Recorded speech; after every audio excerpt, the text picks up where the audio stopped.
Bible बताती है 450 साल गुलामी में रहने के कारण, या हम कहें 430 साल गुलामी में रहने के कारण इजरायली टूट गए थे। उनमें तमाम ऐसी चीजें आ गई थी जो संसार की रीतियां थी, संसार की तमाम ऐसी बुरी परिस्थितियां थी जो परमेश्वर के लोगों ने ग्रहण कर लिया था, परमेश्वर के निज प्रजा ने ग्रहण कर लिया था। लेकिन बाइबल बताती है कि 430 साल गुलामी में रहने के बाद परमेश्वर ने उनकी सुध ही लिया और उन्हें एक बड़े रूप में तब तक वो कर चुका था, एक बड़ी संख्या उनकी हो गई थी। और वहाँ पर जब परमेश्वर उनको मिस्र से बाहर ले आता है तो बाइबल बताती है, भजन 105 वचन 37, 38, 39 तक हम उसको पढ़ लेंगे, 40 तक पढ़ लेंगे। बाइबल स्पष्ट कहती है कि जब परमेश्वर आपको संसार से बाहर लेके आएगा तो याद रखे आपको खाली नहीं रहने देगा।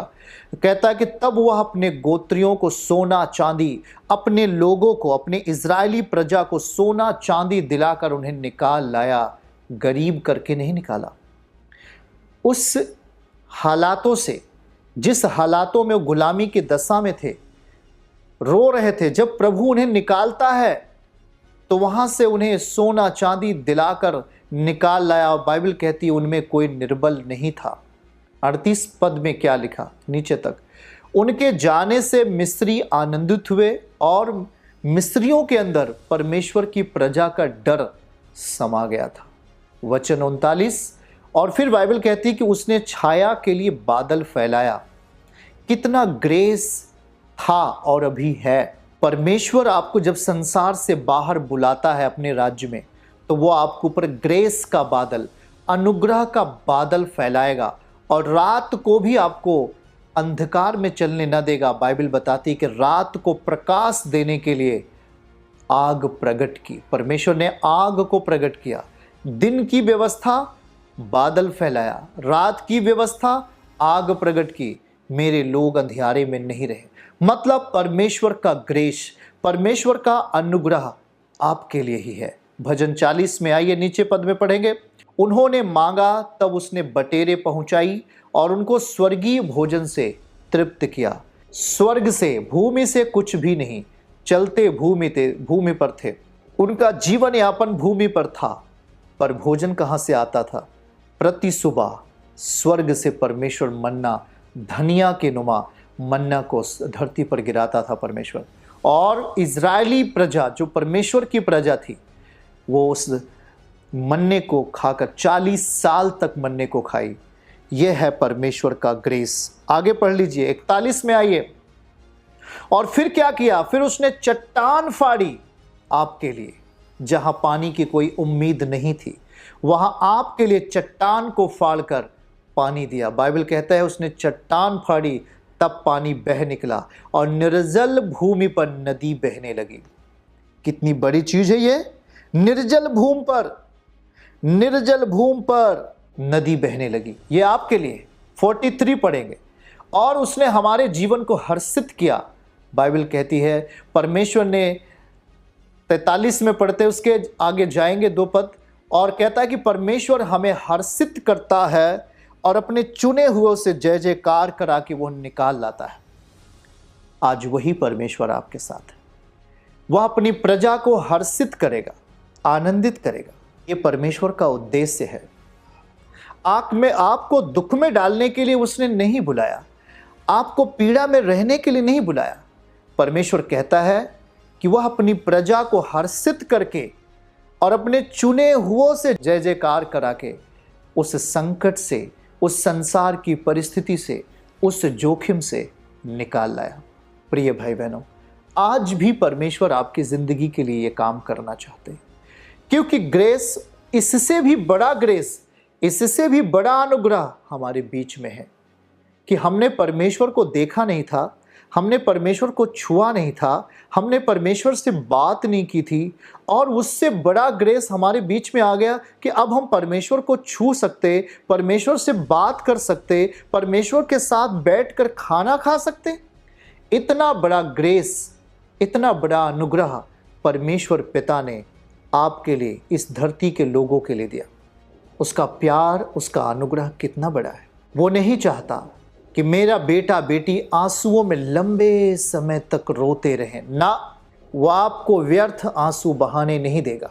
वो कहता है, हे मेरे बेटे और बेटियों, तेरे परिश्रम का फल मिलने वाला है, तेरे परिश्रम का फल मिलने वाला है। यिर्मयाह 31 वचन 16 आयत को हम पढ़ेंगे। वो हमारे परिश्रम का फल देने जा रहा है। वो हमें नीचे नहीं परंतु वो हमें ऊंचा ही उठाएगा।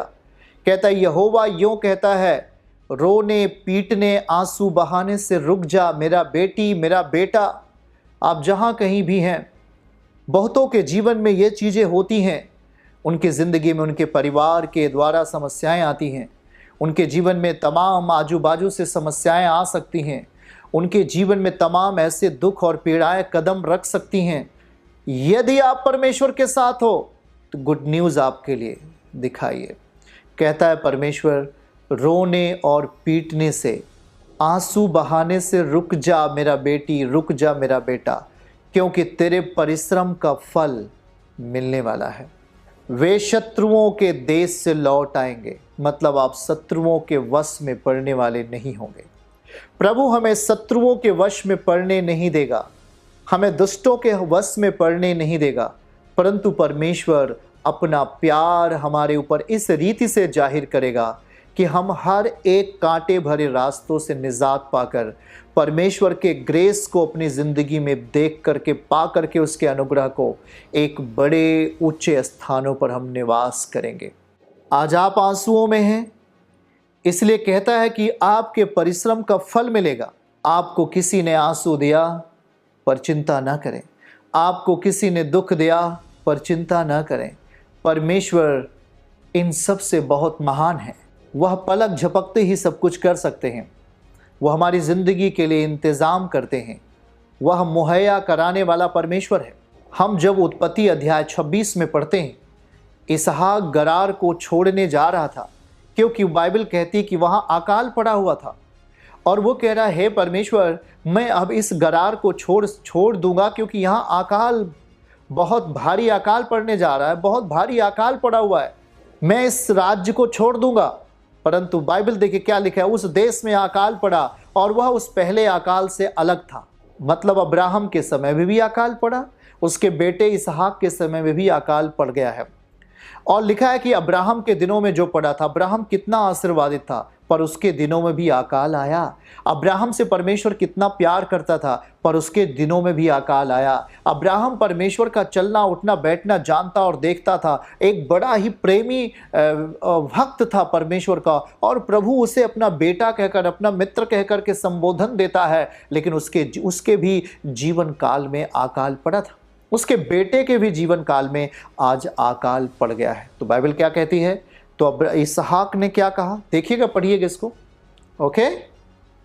और वहां जब अकाल पड़ता है तो बाइबल कहती है कि सो इसहाक गरार को पलिस्तियों के राजा अबीमेलेक के पास गया। वचन 2 में आइए, और वहां पर लिखा है कि वहां यहोवा ने उसको दर्शन देकर कहा, मिस्र में मत जा, मिस्र में मत जा। अभी मिस्र ठीक दशा नहीं है, वहां सब कुछ तो है, पर वहां बुराई बहुत ज़्यादा है, पाप का अधिकार है, पाप का नियंत्रण है, इसलिए मिस्र में मत जा। मिस्र का संबोधन बाइबल में हम दर्शन के अनुसार हम ये पाते हैं कि मिस्र एक बुरी परिस्थिति है, मिस्र एक बुरा स्थिति है जहां पर परमेश्वर के लोगों को जाने के लिए अपना मन नहीं बनाना चाहिए, बिल्कुल भी तैयार नहीं होना चाहिए। परमेश्वर कहता है मिस्र में मत जा, जो देश मैं तुझे बताऊं उसी में रह। आगे और फिर बाइबल क्या कहती है, तू इसी देश में रह जिस देश में तू है, गरार में तू रह, पलिस्तियों के देश में तू रह, और मैं तेरे संग रहूंगा, तुझे आशीष दूंगा, ये सब देश मैं तुझको और तेरे वंश को दूंगा, और जो शपथ मैंने तेरे पिता अब्राहम से खाई थी उसे मैं पूरी करूंगा। प्रतिज्ञा किया हुआ है कि मेरे वंश के लोग कदापि भीख नहीं मांगेंगे, मेरे वंश के लोग कभी भी गरीबी की दशा में नहीं होंगे, मेरे वंश के लोग पीड़ा और दर्द में नहीं जिएंगे। परंतु परमेश्वर कह रहा है, क्या लिखा हुआ है, तू इसी देश में रह जिस देश में अकाल पड़ा हुआ है, इस देश को छोड़कर मिस्र में मत जा। आज आपके मन में भी ऐसे विचार शैतान डाल सकता है, अरे छोड़ो, प्रार्थना बस हो गई, चलो अब वहीं थे जहां पर हम पहले थे, चलो वहीं पर जीते हैं, चलो वहीं पर बुराई करते हैं, यहाँ बुराई नहीं कर पाते, चलो वहाँ पर झूठ बोलते हैं, यहाँ पे हम झूठ नहीं बोलते, चलो वहाँ पर व्यभिचार करते हैं, यहाँ पर हम व्यभिचार नहीं कर पाते, चलो हम वहाँ पर अशुद्धता का काम करते हैं क्योंकि यहाँ पवित्रता से जीना पड़ता है।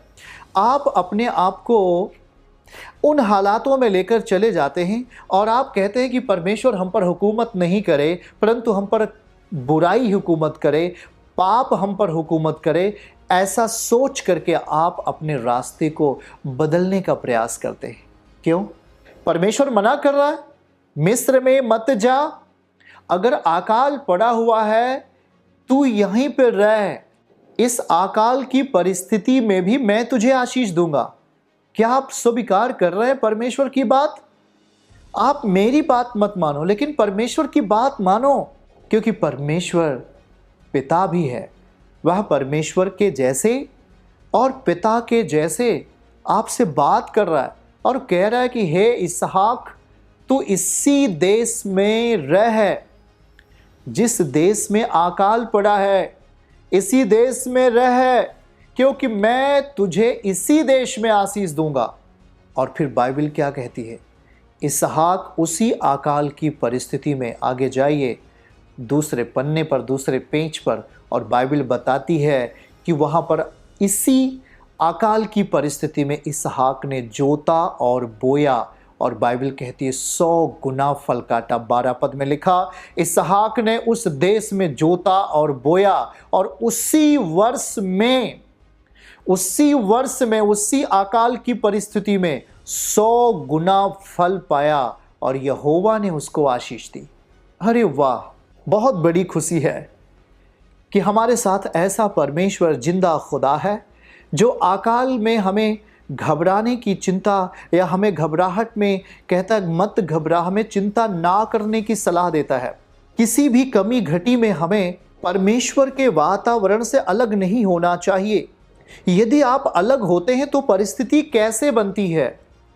यदि आप परमेश्वर के वातावरण से अलग होते हैं, उसकी भक्ति से अपने आप को अलग करते हैं, उसके विश्वास से, उसके वचन से अपने आप को अलग करते हैं, तो ठीक यह उसी रीत से हालात होंगे जैसे एक मछली को पानी से निकाल देना। जैसे एक मछली को पानी से निकाल देना। एक मछली को पानी से निकाल दो, थोड़ी देर के बाद वो मछली मर जाएगी। ठीक वैसी ही है। क्यों? क्योंकि हमारी सांस परमेश्वर है, हमारा प्राण को जीवित रखने वाला परमेश्वर है, हमारी जिंदगी को बचाने वाला परमेश्वर है, सच्चा पिता है। और पिता कभी नहीं चाहता कि मेरा पुत्र और मेरी पुत्री मेरा साथ छोड़ दे। अगर कोई पुत्र और पुत्री अपने पिता का साथ छोड़ करके अलग हो जाए, बाइबल बताती है लूका रचित सुसमाचार 15 अध्याय में, वहां आप पढ़ लीजिएगा, बाइबल बताती है जहां पर वो बेटा जाता है, उड़ाऊ पुत्र, वहां पर की सुंदरता खत्म होती है, वहां पर का जल खत्म होता, वहां पर का संसाधन खत्म हो जाता है, और बाइबल बताती है वहां अकाल पड़ जाता है। लिखा है कि जब वह सब कुछ खर्च कर चुका, उस देश में अकाल पड़ा। क्यों अकाल पड़ा? वह कंगाल हो गया। क्यों कंगाल हो गया? क्योंकि वह अपने पिता से अलग हो गया था। वह अपने पिता से अपने रिश्ते को अलग कर लिया था। वह अपने पिता से, जन्माए हुए पिता से अपने रिश्ते को तोड़ लिया था। वह अपने सामर्थी पिता से, वह अपने संपन्नशाली और वैभवशाली, ऐश्वर्यशाली पिता से अपने रिश्ते को तोड़ लिया था, दूरी बना लिया था। और जब दूरियां होती हैं तो ये जो जगह खाली होती है, इसमें अकाल, गरीबी, निराशा, व्याकुलता, घबराहट कदम रख देती है। यही हुआ भाई और बहन। इसीलिए बाइबल इसहाक से कहती है, परमेश्वर कहता है, वचन कह रहा है, मिस्र में मत जा, मिस्र में मत जा। मिस्र ठीक नहीं है, वहां के हालात तेरे आत्मिक दशा को चोरी कर लेंगे। हमने रूत की घटना को तो जरूर पढ़ा होगा। बाइबल बताती है कि रूत वो जब मोआब में जाने का निर्णय लेता है तो एक बड़ा खतरा एलीमेलेक के फैमिली में, उनके दोनों बेटों में, उसके पति के जीवन में आ जाता है। उसके पति का नाम एलीमेलेक, उसकी पत्नी का नाम नाओमी, उसके 2 बेटे महलोन और किलियोन, यहूदा के बैतलहम में रह रहे थे, परमेश्वर की हुजूरी में रह रहे थे। और जब वो मोआब देश में आकर वहाँ रहने लगे, तब वहाँ लिखा है कि नओमी का पति एलीमेलेक मर गया और नओमी उसके दोनों पुत्र रह गए। फिर उसके दोनों पुत्र भी बाइबल बताती है कि मोआबनी से उसने जब ब्याह कर लिया, उसके दोनों बेटों ने जब मोआबनी स्त्री से ब्याह कर लिया, मोआबनी स्त्री के जीवन को अपने अंदर एडॉप्ट कर लिया, मोआबनी स्त्री के चाल चलन, मोआबनी स्त्री के सोच विचार जब परमेश्वर के प्रजा के अंदर आ गया, तो बाइबल बताती है कि वो 10 वर्ष तक साथ में रहे। उसके बाद उसके दोनों बेटे मर गए, महलोन किलियोन मर गए और उसके दोनों पुत्र पति से रहित हो गई। कितनी भयानक बात है, हमें बात को समझना चाहिए। आज हमें लगता है कि परमेश्वर क्या हमारे साथ है कि नहीं है। आप अपने जीवन को संदेहात्मक बना करके, अपने जीवन को लालसा के अधीन ला करके, अपने जीवन को संसार की विरासत पाने के अधीन ला करके हम अपने आप को कष्ट में डाल देते हैं। कहते हैं वहां तो हम सकुशल थे। इजरायली कह रहे थे जब मैं मिस्र में था तो बाइबल बताती वहां हमें सब कुछ खाने को मिल रहा था, अभी नहीं। वे परमेश्वर की मौजूदगी को तुच्छ समझा। परमेश्वर चलता था फिर भी उसको तुच्छ समझते थे। क्या वैसे आप समझते हैं क्या वैसे आपके मन में विचारधारा आती है क्या? यदि आती है तो हमें डांटना है, क्योंकि शैतान नहीं चाहता कि आप परमेश्वर के साथ रहें। शैतान नहीं चाहता कि आप खुदावन के साथ संगति करें। शैतान नहीं चाहता कि आप परमेश्वर पर निर्भर हों। शैतान चाहता है आप संसार की वस्तुओं के अधीन हो जाएं। संसार चाहता है आप धन के अधीन हो जाएं। संसार चाहता है आप गंदगियों के अधीन हो जाए। संसार चाहता है आप विलासिता के, बुरे आचरण के, व्यभिचार के, परमेश्वर से बढ़कर आप मेरे अधीन हो जाओ। ऐसा संसार की इच्छा है। चर्च की सभी प्रार्थनाओं को और परमेश्वर के दास के द्वारा टीचिंग सुनने के लिए और अपडेट्स को जानने के लिए हमारे इस चैनल को सब्सक्राइब करें और साथ में बेल आइकन को जरूर दबाएं ताकि जब भी लाइव प्रार्थना हो तो सबसे पहले आप देख सकें।